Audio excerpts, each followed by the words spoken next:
Did you watch the live feed of Rampage, Davey?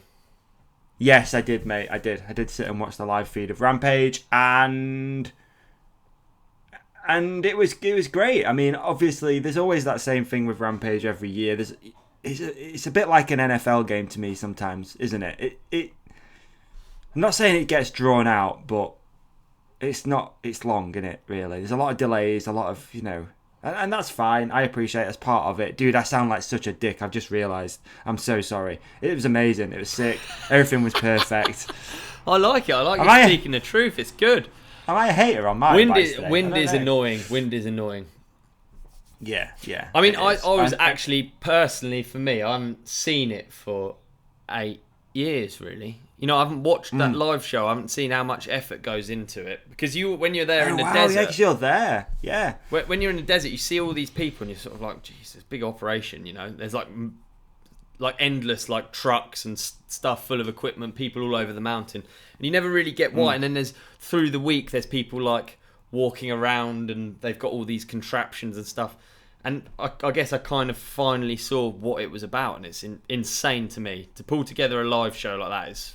hard work. Yeah. And then all the graphics, dude. I didn't realise. They do all the graphics and they... So it was all brand new to me. It was quite cool to... And we sat in MB Cyclery. Benny was there as well. We sat in MB Cyclery. Deeks came along and we watched the full live feed with a bike shop full of people. So it was a cool atmosphere, actually, for us. So our experience was probably different to yours at home. I can imagine the wait is... Yeah, there are big waits on there. There are big waits, and like you say, I was going to try and organise a bit of a Rampage party around at mine. I didn't end up doing it. So yeah, I just sat and chilled, to be honest. I ordered some pizzas, had a couple of days, like just hung out. It was really nice. Yeah. So yeah, it was good. I mean, dude, what an event as well. Like it was legit. The fact that it actually came down to second runs was always good, right? Cool, There's nothing worse than when you sort of know, like, okay, yeah, he's won with that, and he's going to take it easy. But Semenuk crashing out was probably the best thing that could have happened to it as an event from a spectator standpoint. Yeah, I hear you, yeah. For sure. So, and then coming straight back down, like straight after. That was cool. Like, that was good. I guess before we talk about the actual show, we should probably mention the fallen riders before actually even making it to TV. Because obviously Andreu went down, Carson went down, and Brage went down. So... they're three. How annoying is that? They're three such sick riders. I know everyone's sick, but like, in a list. I feel of like people, they were the three that people were probably even more excited to see, especially Brage. Dude. Yeah, rooting for. Yeah. All three, really. I think like, Carson's due like he does some crazy stuff up there, and he's due like a big result. I feel like I actually feel like that's three people that were some of the most exciting. I agree totally. And I think a lot of people, when they saw that Brage going down and Carson and Andreu, people would probably be like, fuck, that's kind of... I'm really bummed about that. Like, legit, it's not just like some guy that's just going to, rein it in. That was a big one. And I think Brage had some huge stuff planned. Being at home and then was different as well, because the timeline of events that happen when you're out there feel way more like... it feels more like normal life. Like, it feels more organic. Like, when someone comes off, you have the build up to that and you understand that this feature. Whereas it's much more abrupt being at home and just getting the news. Oh, Brage's nailed himself, and then Carson has now. So, like, actually, how gnarly it is came across in a different way to me being at home and watching it, because it made me realise it is quite the spectacle, both for the final runs that are completed, and unfortunately also the drama of like the crashes. It is a big part of it, and like, thank goodness, Tom he's not okay. He's got horrific injuries, but thank goodness he's better than it could have been, because that actually like fucked it up for me watching. I couldn't really, and it does when you're there as well. But like, something's more horrible about watching it on TV, because it feels like Tom and Vinny, when they went down, it almost, because it's a live event, it's not that you're sweeping it under the rug, but you have to move on, and the event can't then be a somber show after that from then on, out of respect. Yeah, you have to move on. It's live television. Whereas when you're there, the atmosphere changes and everyone is like the runs are carrying on, but it's so different. That's all. I guess that's what I'm trying to say. And yeah, the crashes were pretty gnarly, weren't they? Like Tom's was horrific. Oh, Tom's was horrific, especially after landing that front flip too and getting trick, whatever they call it, best trick or whatever. Yeah, dude, it was. You know what I was going to ask you actually? So most of when the riders finish and they're in the finish arena, the dig crews are there. But you chose to be on the hill for Bren's a few years ago. Why was that? Was it because that canyon gap was so gnarly, or? Yeah.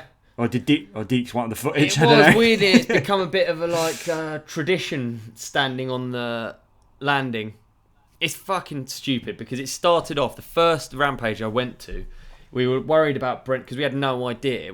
Brent hadn't ever hit it, and it was a bit of an unknown. The first canyon gap was one of the gnarliest as well. It had like an uphill landing. I don't know if you remember it I don't even know when it was, 14, 15, I don't know.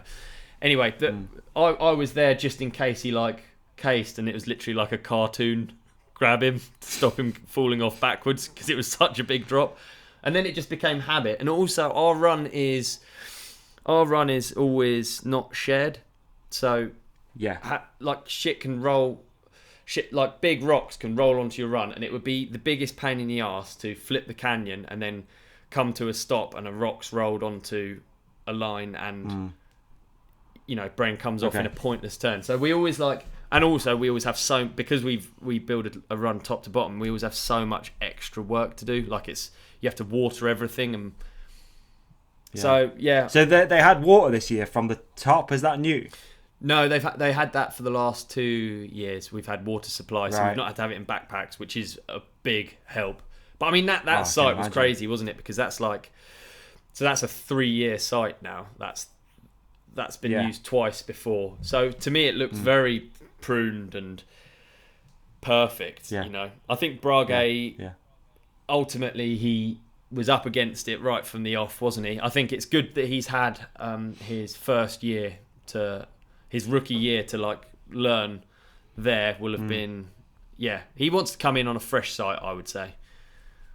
Really? Yeah. Well, I would say so, because then it's even playing field, isn't it? Already you're kind of off the back if you're coming straight in anyway, so yeah, that's fair. That's a good point. I mean, is a massive part of it.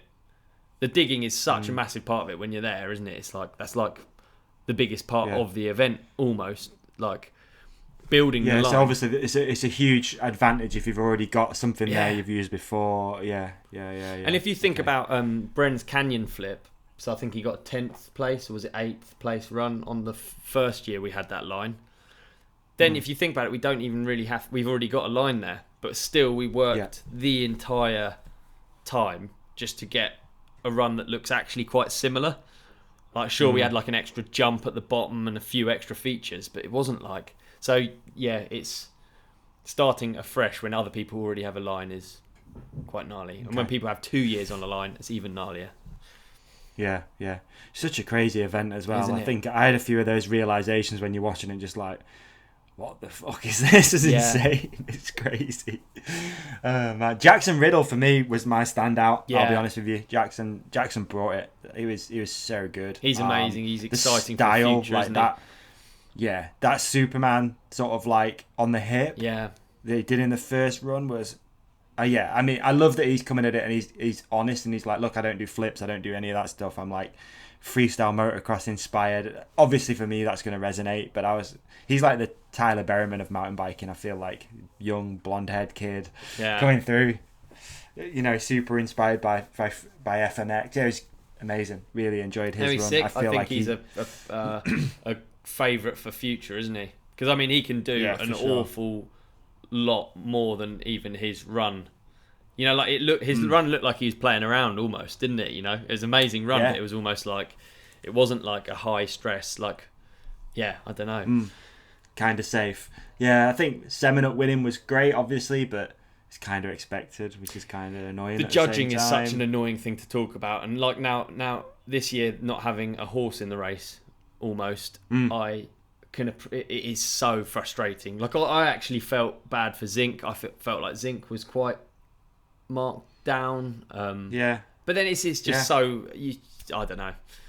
Who knows? I don't know how you start with the judging again. It would be great just to get someone on again, like Chop or something, to talk about that and how he'd judge it. Yeah, and we're being backseat drivers, aren't we? Because we can't see the course. Like the judges spend an awful lot of time actually walking around and familiarising themselves with the course, because you could build an easy line down there, and then you could grease it, but you're not going to get a good score. Like that's how Rampage works. So it's almost the hardest contest to judge out of all of the contests, isn't it? Do you think all of those riders that are there, because I'm trying to think, without having Bren, there wasn't like a racer or anything, so everyone there is almost, that's their discipline now. I think they were talking about that a little bit on the commentary, that like now it's got an actual, I don't really know how to put it, like now it's an actual thing, like Rampage, that style of riding, that's like free ride, big mountain, whereas before, they had Giatha, Peter's done it, all these sort of people that came from different places, and it was like trying to interpret this. Do you know what? If you think about the lineup, there's actually a big number of people that in their years, like in their calendar season, they only do Rampage. There's Sorgi, Straight, Zinc, Nell, Zinc, Riddle. Riddle. Fuck, that's a lot of people, dude. And realistically, we're missing them out. Andrea would have been one of those guys, apart from the odd fest event and stuff, I guess. But it's sort of a bit different. Yeah, that's crazy. It's his own thing, isn't it? And I wonder, don't know. Without Brendan being there, who technically would be like the free racer. Yeah, I guess G was meant to be there as well, wasn't he? Oh really? Well, oh wow, yeah, that'd have been a good fit actually. I didn't know that. He's meant to be, and then nailed himself. And same for Bren.